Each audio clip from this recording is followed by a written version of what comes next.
নিচে বসে বসে ডিম ছিলছে।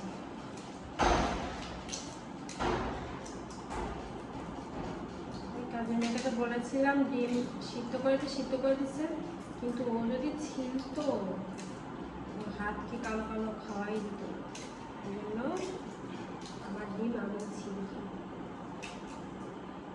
আগে ছিলে নি সবগুলো।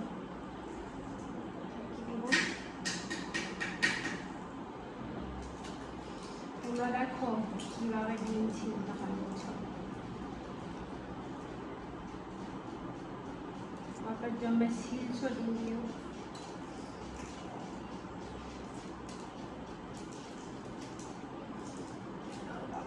তো ডিম ছিলতে অনেক কষ্ট, তারা সম্ভব না। সারা জীবন খাইছি দোকান থেকে কিনে, ওরা কি সুন্দর ছিলে ছিলে দিতে। মা সুস্থ থাকতে মা খাওয়াইছে ছিলে ছিলে। ওরা তো দৌড় নাই না, আবার চারটা ছিল ওনার শিশু কখন দেখেন